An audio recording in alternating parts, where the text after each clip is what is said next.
My goal today is to help maybe provide a different lens to look through of unintended consequences or unintended assumptions that are often being made when we're not thinking about if I choose to finance something on a credit card versus just waiting to purchase until I have the funds.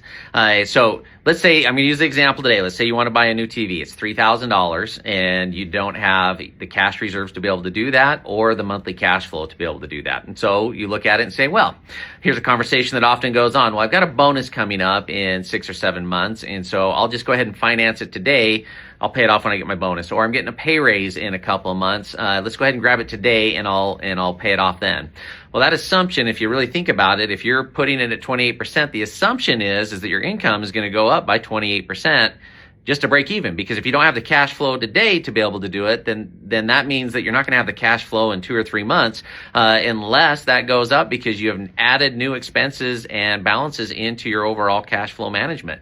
And that's where it becomes very, very slippery. And so if you find yourself making those type or having those kind of conversations internally, be very cautious, because the other thing I find is all of a sudden is you'll make that decision on one thing saying, well, I've got a bonus coming, and forget that we made that decision 30 days from now, and you've got another thing coming up saying, well, I've got a bonus coming, and you start to stack up those credit card balances, and that's where cash flow starts to go backwards really, really fast.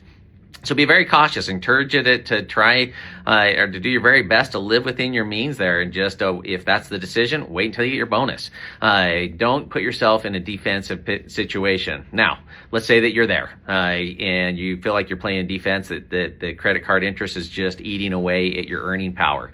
To stick your head in the sands and just say, I hope this will get better in the future, doesn't help. To get that reversed, you need to get positive cash flow again.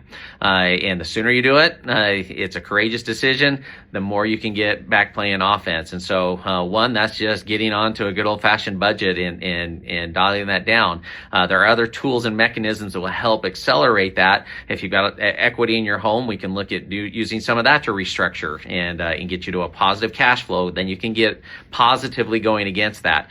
Some of you may have equity in your car. Say you owe $5,000 on a car that's worth $40,000. You can pull money out to pay off high interest credit cards at a lower interest rate. So there's a lot of things we can do. I'd be happy to talk through your situation, but hopefully that financial principle and lens is helpful for you to keep you playing offense.